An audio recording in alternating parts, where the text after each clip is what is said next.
Hi everyone, a very warm welcome back to my channel and I hope you are all well.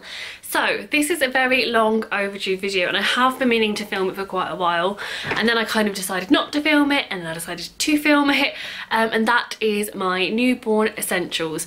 I always feel a bit, I don't know, it's difficult when you've only got one baby because they are newborn essentials for that baby, and I don't know, all babies are different. So I kind of didn't know whether to wait till I had number two, but I thought that actually everything that I recommend from Rory is actually quite basic. I'm pretty good at, I've been pretty good with this list at just keeping to stuff that was really high up on my list, which I do think applies to all new babies. So obviously newborns, when you're a first time mum, or I don't know, yeah, probably a first time mum. By the way, if you don't know me, I am Georgina, I'm 25 years old. Yeah, I think 25? Yeah, 25 years old. I'm a first time mum to a 10-month-old baby, and I also have another baby on the way. I am 3.5 months pregnant. So yeah, so when you're a first time mum, baby products are a real minefield, and I'm saying that because actually this time round, because I'm still very much in the baby phase, I'm not that confused by baby products because I just kind of know what's going on. But yeah, first time round, you don't know what you need. I had a huge list of newborn products I'd absolutely must have when I was pregnant, and in hindsight's a wonderful thing, a lot of them didn't get used. A lot of them we sold, so things that we ended up selling or buying more basic versions of our baby bouncer. We bought a really flashy nice one that cost over £100, and we sold it and bought a cheap £20 one because Rory just hated the first one that we had. To be fair, he hated all bouncers and seats and swings for ages, so that's why none of that is in my newborn essentials.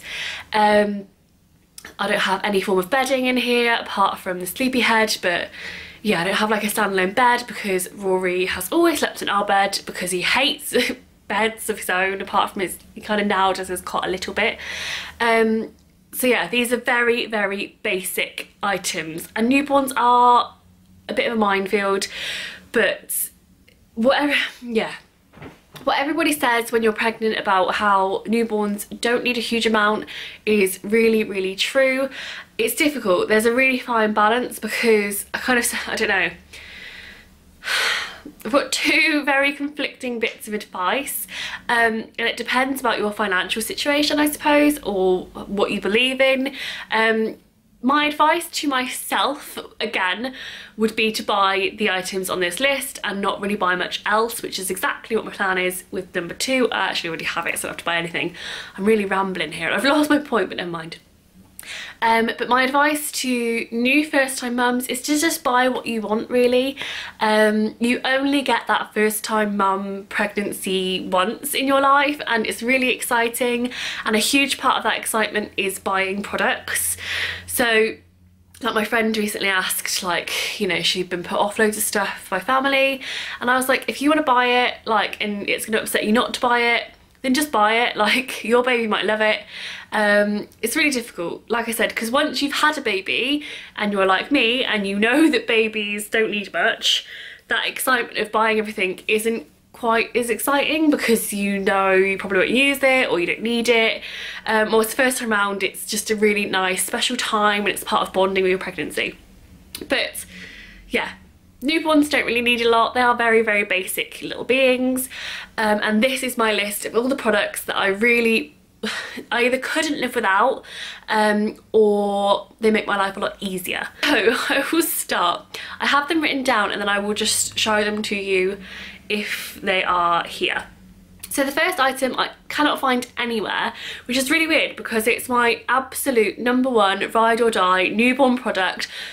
Honestly couldn't have done it without it, and that is my baby wrap. So I've packed it away for baby number two somewhere so safe I don't even know where it is, but for baby number two I do plan on having buying a couple, because with Rory I only had one and it cost £50. It's the We Made Me Wooty wrap, which I'll talk about more in a second, but I really regret not having more just because I don't know, I loved them so much and it was such a used product.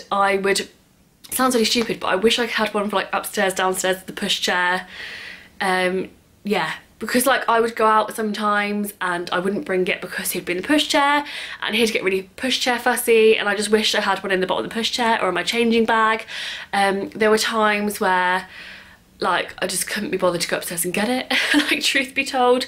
So I will have a couple for the next one, but I can't find my first one anywhere to show you in this video. But it is the We Made Me Wooty wrap. The reason I bought that one is because it was just very much on the scene at the time when I bought it. I didn't really know about any other wraps. Truth be told, it's quite expensive for a wrap. It's £50, and you can buy them for much cheaper, and they're the exact same thing. They tie up the same way. The only good thing about the Wooty wrap is it's mesh, so it's really breathable. But I think if you bought a cotton one, they're probably still quite breathable. It also doesn't look that nice. Like it's fine, like they're just plain. But you can buy really nice like pastel coloured ones, or ones with Aztec patterns on, and just really cool ones. So if I was to do it again, I would do like, I panic bought mine as well, because when Rory turned 3 weeks he showed his true colours and he became the clingiest child in the world. So also a lot of these products are aimed at clingy newborns, which truth be told, the majority of newborns are really clingy, and no one really tells you that, and you do get a bit of a shock. So baby wearing is huge, like they are really clingy. When Rory turned 3 weeks, he categorically did not want to be put down anywhere else apart from my arms. So having a wrap and baby wearing just meant that I could do the washing up, I could eat, I could drink a cup of tea, I could move around the house a little bit more freely, I could go to the toilet. Whereas before I would literally sit on the sofa with him. I think basically I had a day where I sat on the sofa with him, I couldn't move, he slept all day, and I just watched telly all day, and I just wanted to cry. Like, I know that sounds like amazing, but I had like washing up to do, I wanted to get out, I wanted to do things, and I just couldn't. Like, I just felt so cabin feverish and so fed up. So I panic bought the We Made Me Wooty wrap. And yeah, the odd thing about baby wearing and baby wraps is no one really talks about it until you've had the baby, and then everyone goes on about how great it is, but whilst you're pregnant it's not really a talked about thing. So I would definitely look into it, I would research it, pick a wrap, just buy it, because even if you don't have a clingy baby, you're going to get your use out of it, even if you just go on like a nice walk. Sometimes if I was doing the shopping, I would shove the shopping in Rory's carry cot, and I would baby wear him if I decided, you know, like spontaneously to just pick up a few more bits. Loads and loads of like really random things like that, but you'll probably use it. Like, even if your baby's having a fussy day after his jabs, if he's teething, or he or she, you're going to use it. So just pick up one. You can get them for like £20 on Amazon. Just get one, it's going to be fine, you're going to use it. Dr. Brown's bottles. So this is obviously only if you are bottle feeding or if you want to do some form of combination feeding, but I would definitely recommend getting Dr. Brown's bottles from the start. We did not get them from the start. We talked about it initially, but they are quite hard to clean. Like, there's a lot of additional mechanisms in there. Like, hang on, like this whole section. So I didn't want to get them because I couldn't be bothered to clean them. And then we went through like 3 or 4 different brands of bottles. Bottles aren't that cheap to buy either, because you have to buy like a pack. And yeah, I just wish we'd gone Dr. Brown from the start, because they are also quite an expensive range of bottle. And I wish we'd bought like the Dr. Brown steriliser and stuff, because we ended up buying an Avent one, but they're obviously like, although all sterilisers can hold different bottles, Dr. Brown's ones are made for like the inner bits too. So I just wish we'd gone with it from the start. The reason being is that Rory was always going to be bottle fed, but my second baby, I'm planning on breastfeeding, but I am planning on introducing a bottle as well and doing some form of combination. So I will use Dr. Brown's bottles. Rory did have very slight colic, and these are anti-colic bottles, but it wasn't your stereotypical colic in the sense that he would like scream the house down in the evenings. He would just struggle with his wind after any form of feeding, and it would get trapped really quickly and he would be unsettled. And to be honest, at 10 months he still does do that sometimes. Like, he does get trapped wind quite easily, and it is still the bane of my life. But regardless of whether your baby has wind problems or colic, Newborns aren't the easiest things to wind. It takes a little while to find your rhythm with it. It takes a little while to find the hacks that get them to burp. Rory, I never found the hacks. Like, he was just really hard to wind, but all newborns are really hard to wind. So if you use a Dr. Brown's bottle, you're going to eliminate a lot of that wind. Like, these are the only ones I found where no bubbles were produced in the formula, whilst I tried the Mam ones and I tried the newbie ones and they were still making bubbles and he would still get wind. So just these, just to kind of make your life a little bit easier in that sense, are really, really helpful. And yeah, I just cannot recommend these enough. These were definitely, in the early days, a real lifesaver. Like, I was really glad that we had these. He doesn't use them anymore, by the way. He now is on Tommee Tippee bottles, purely because they're easier to clean and because he feeds himself. They're just a much smaller, easier to hold bottle for a baby. The only thing I would say with the options ones, and that's the ones with the green insert or just the options style of bottle, is that with the options ones, as opposed to normal Dr. Brown's bottles, you're supposed to be able to take the valve out and they still function as normal bottles. They're not that great once you take the valve out. The teat collapses quite a lot, like, so it will like go back into the bottle, which is why I bought new bottles. So if it's cheaper to buy the original Dr. Brown's bottles than the options ones, then just buy the originals, because you probably won't end up using them once they are out of the colicky stage, if that makes sense. The next thing on my list is coconut oil, but any form of oil, just have it to hand when you are pregnant and about to have your baby. It's good for stretch marks, it's good to do perineum massage if that's the way you want to go. I actually didn't do it, but yeah, it's good if you had a C-section to like put on your scar. That's how I delivered.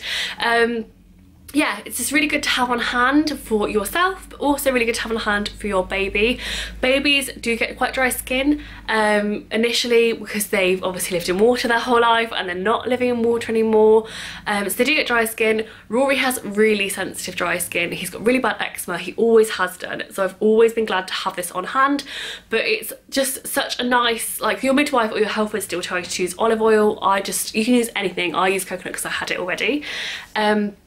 But yeah, it's just the best thing to massage on them. Like, when you have a newborn, the only bit of advice, like, no, not the only bit. When you have a newborn, you get lots and lots of healthcare advice. I don't know why I did that, because it is healthcare advice. You get lots of healthcare advice, and most of it you're going to take with a pinch of salt. So like using cotton warm water instead of baby wipes and stuff like that. You're going to do your own thing at some point. You're going to do it for about 3 days and then get sick of it and do your own thing. Basically, you're always going to rebel a bit, but the only bit of healthcare advice, probably isn't the only bit, this is how I'm saying it, that I really do kind of say that you should stick to, is to not use product on your newborn for quite some time. Rory's first bath, Rich didn't know this, like, I had a cesarean, so that was Rich's domain, and he used product straight away. He used Johnson's. To be fair, I wouldn't recommend Johnson's for a baby. It's quite a harsh product. Like, I wouldn't recommend it in the early days at all. If you're going to use product, keep it really, really stripped back. But I wouldn't recommend using product at all for at least a few weeks. So oil is really, really good. Oil is also the best thing for cradle cap. Oil, and then like a little soft baby hairbrush is the best thing. If you like massage it on at night and then just brush it out in the morning, it's the best thing to get rid of cradle cap. So it's just generally a good thing to have on board. Next item is a bath thermometer. I have heard loads and loads of bath products going around in lots of newborn essential videos.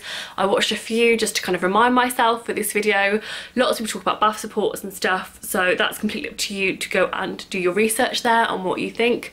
But a bath thermometer for me was a huge, huge, huge essential. When you have a newborn, you've got no idea how hot the bath should be. I know people say to like put your elbow in or whatever, but do you still really know? And initially Rory didn't like baths at all because we were making the bath too cold. So even though we had this, the best bath temperature for a baby is 37 degrees Celsius, which is the temperature of your womb. So obviously it makes them really, really at home and cozy. Rich knew that, but he still made them at like 34, 35 degrees because he was just playing it safe. And Rory hated baths because it was too cold for him. So yeah, it's just really hard to get that temperature right. So the bath thermometer is just really good for peace of mind. I still use it now, and he is 10 months old. Ours was just from Tesco's. It is super cheap. It was only £5. I know you can get like Tommy Tippy ones, but they're like £12 and they do the same thing. So really good investment. Next item is white noise. We have a white noise toy. We actually have two, like I have quite a few.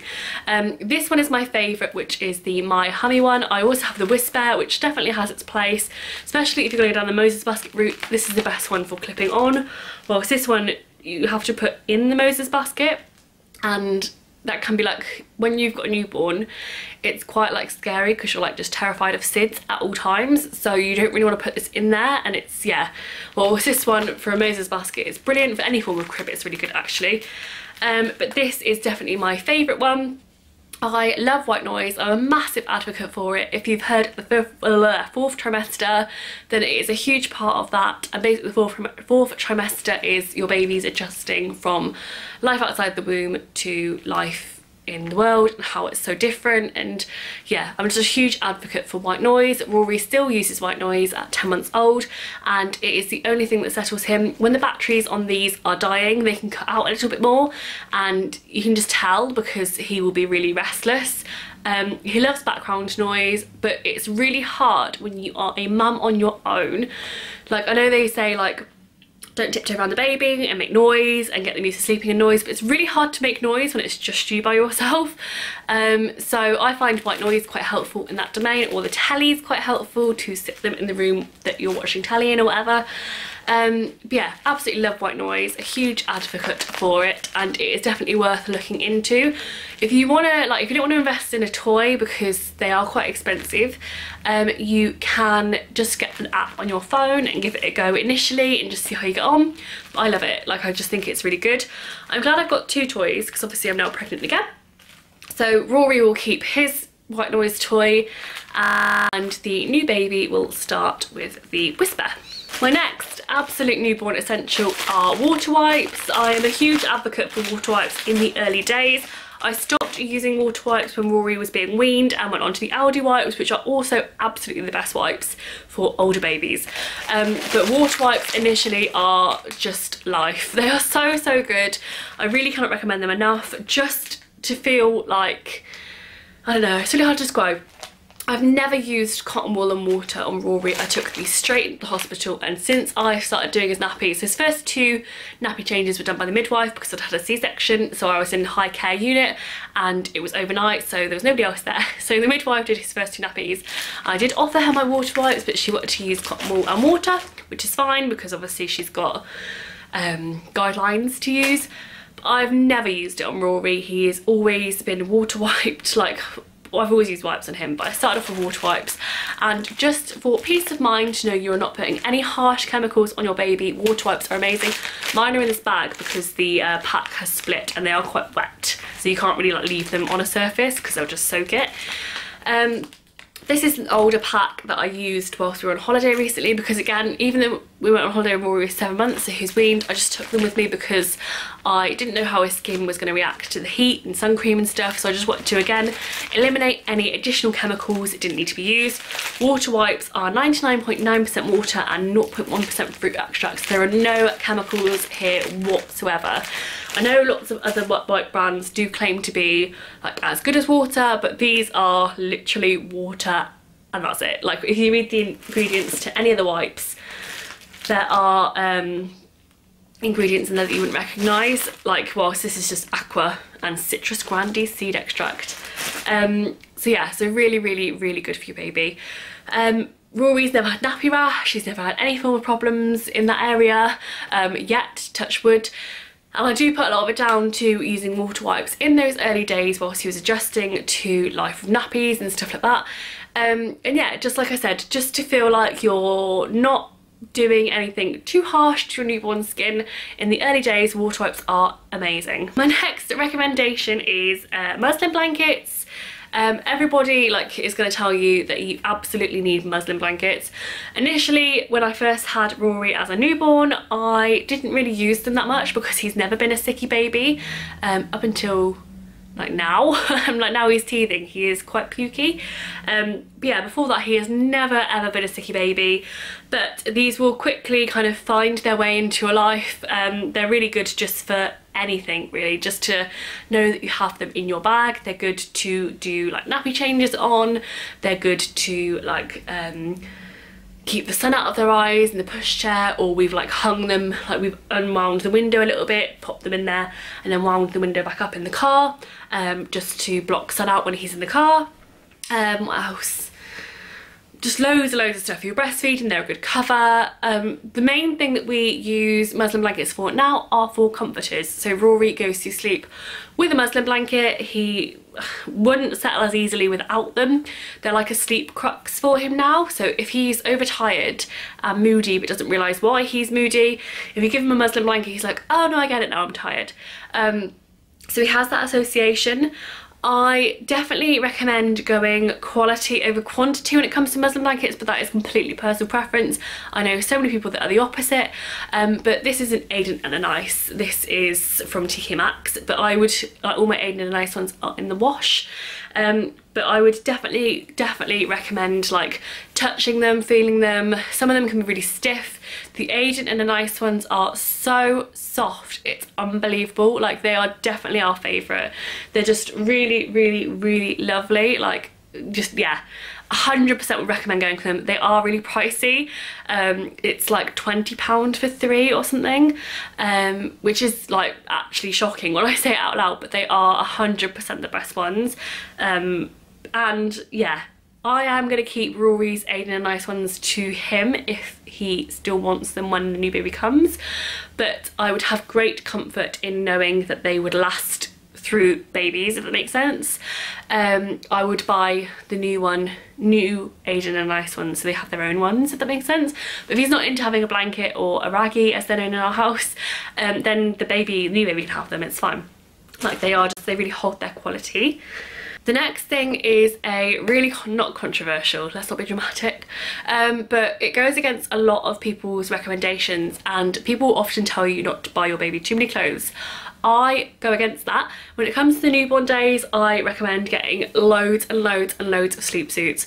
It doesn't have to be a good quality one, it can be completely your preference, but I would just recommend having as many as possible to hand. When we first had Rory, my mum did our washing and we still would have days where we didn't have like clean sleep suits, and she's like pretty on it. You get through so many sleep suits and you don't want to do the washing when you've got a new baby. So I just, yeah, when we had the first size, I don't know why, I didn't even think that newborns need newborn size clothes. I think I only had like 5 newborn sleep suits and the rest were 0 to 3 months. So we ran out really quickly in the early days and I had to go out and buy more. But yeah, that's a weird story, but I've like digressed. When we got to the 0 to 3 month stage, I was just like, we must have had like 30 sleep suits, honestly. And I've never been more grateful to just always have a sleep suit on hand. Like I didn't have to do the washing, the ironing, anything like that.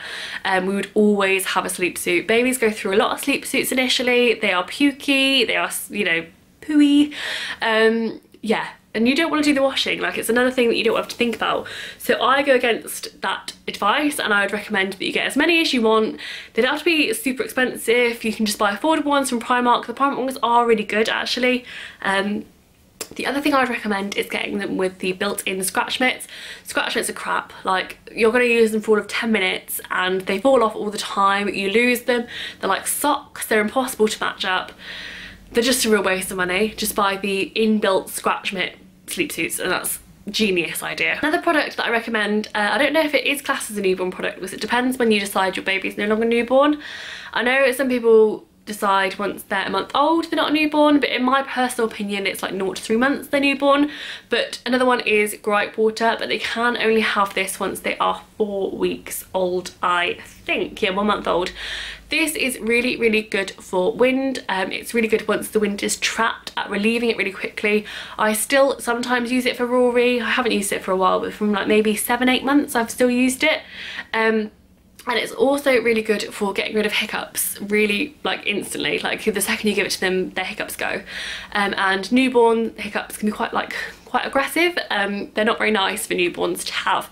So this is really good just to have on board. I definitely recommend, if you're pregnant, just buying any form of medicine that you think you might need. So I recommend getting stuff like Infocol for wind. I recommend getting coughs, colds, all of it, like basically just whatever you think you need, because the chances are that you're going to need them on a Sunday night where everywhere is closed. Rory had such bad wind. I remember one night me and Rich were just beside ourselves. I was crying because he was uncomfortable, and Rich drove out to go and buy Infocol and just couldn't find it anywhere. I think he ended up buying like the anti-colic baby formula, which again was just, we didn't even go into that. So yeah, it's the type of thing that you definitely want to have on hand. Pregnancy vibes today. I'm getting so out of breath like filming this video. It's taking me back to when I was filming my like pregnancy stuff with Rory, because I would get so out of breath really quickly. Another product that I recommend that I don't have to hand because it's like not a physical product is a documentary called The Happiest Baby on the Block, which you can get on Amazon. You can rent it for I think £3.70, and it is just golden. Like all the information on there, if you have a newborn of any form actually, whether they're clingy or not, is just so insightful. Even if you're not a big believer in the 4th trimester, which I know I've touched upon earlier, but basically it's talking about how they don't believe that babies, they believe that babies should be born at 12 months, not 9 months. So they're like immature for the world until they're 3 months old basically, and they're born at 9 months because their heads are too big to be birthed naturally once they're 12 months, which would make a lot of sense. So yeah, basically it's saying they're too immature for the world until they're 3 months old, and until they're 3 months old they need as much like womb stimulation as possible. So like swaddling, baby swings, dummies like for suckling, but it could be your finger or like your breast if that's what you want to do. Like I know some people use the breast like for soothing, not just for feeding. Yeah, so it's talk about that. White noise is a massive part of it, just basically emulating the womb.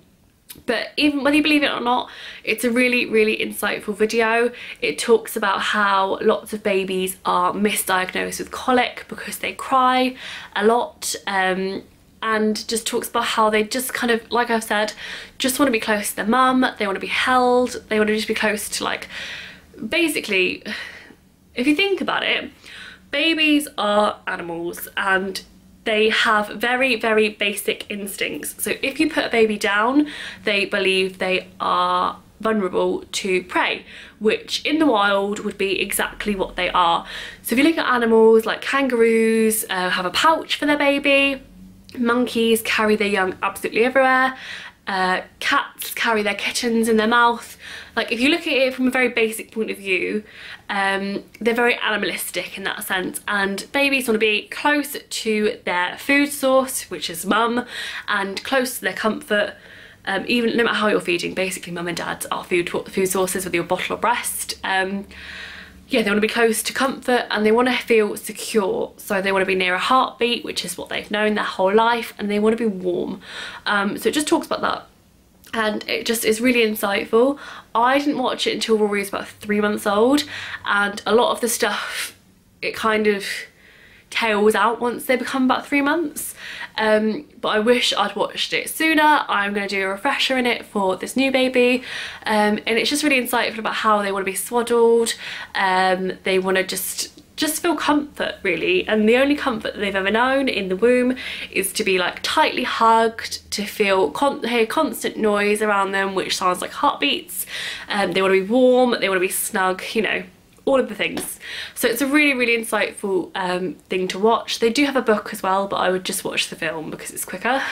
But yeah, it's just worth a watch for £3.70. It's really worth, even if you pick up one thing from it, it's good. Okay, this actually is a controversial one, and that is the dummy. I really, really, really recommend dummies. I know it's not for everybody.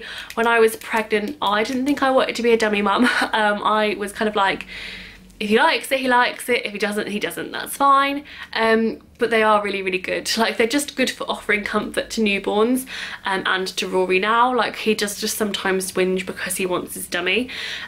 Not every baby, it's a difficult one. not every baby wants a dummy. When we first had Rory, we gave him an Avent dummy. We gave him an Avent dummy on the 2nd day of his life, and I think it was actually a midwife that like suggested it, because when he was first born he was drinking a lot of milk, like a lot more than a newborn should be drinking, and I think everybody was a bit like, he clearly like is hoping, I don't know, suckling is clearly some kind of comfort for him.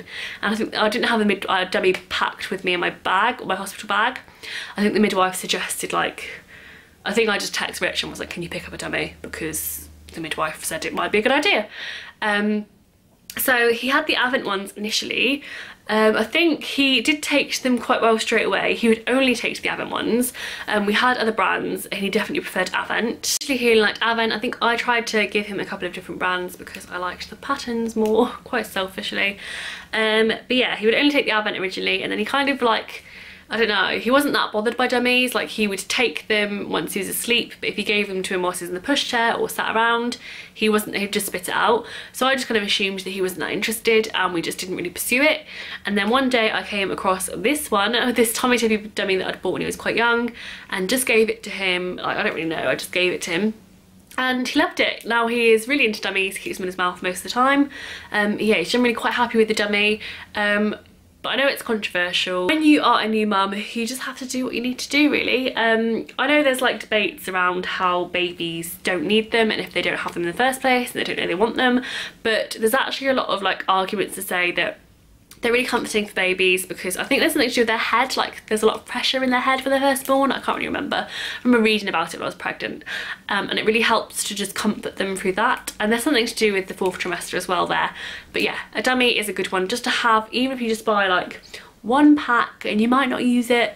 Again, it's that Sunday night debate. You might really, really, really wish you had a dummy on a Sunday night and the shops are all shut. So it's good to just consider. Keep it in your back pocket. You might want it. This is a slightly harder one for me to recommend, because we didn't get it until Rory was about 6 months, but it has been invaluable since, and he now has the Sleepyhead Grand. He's had that from 9 months. But the only thing I will say is, like, I wish we'd had the Sleepyhead from birth with Rory, because it might have helped him get used to it. But I recommend the Sleepyhead if you're considering getting a Moses basket for downstairs or any form of bedding for downstairs. I wouldn't bother, I would just buy the Sleepyhead. You will want somewhere to put them down when they are young initially, and like I said, sometimes bouncers and stuff don't work, or swings, and it's worth just buying something. So if you're kind of considering making that purchase but you're not 100% sure, but you are considering buying something else, I would just buy the Sleepyhead in the first place, basically. But I can't really recommend it for newborns because I am yet to try it with a newborn, but I will be trying it with this one. So yeah, those are my newborn essentials. I really hope you enjoyed watching this video. Please give it a big thumbs up if you did, and subscribe to my channel if you haven't already. I post every Monday, Wednesday and Friday at 7:30 at night, UK time. But yeah, thank you very much for watching, and I will see you in the next one. Bye!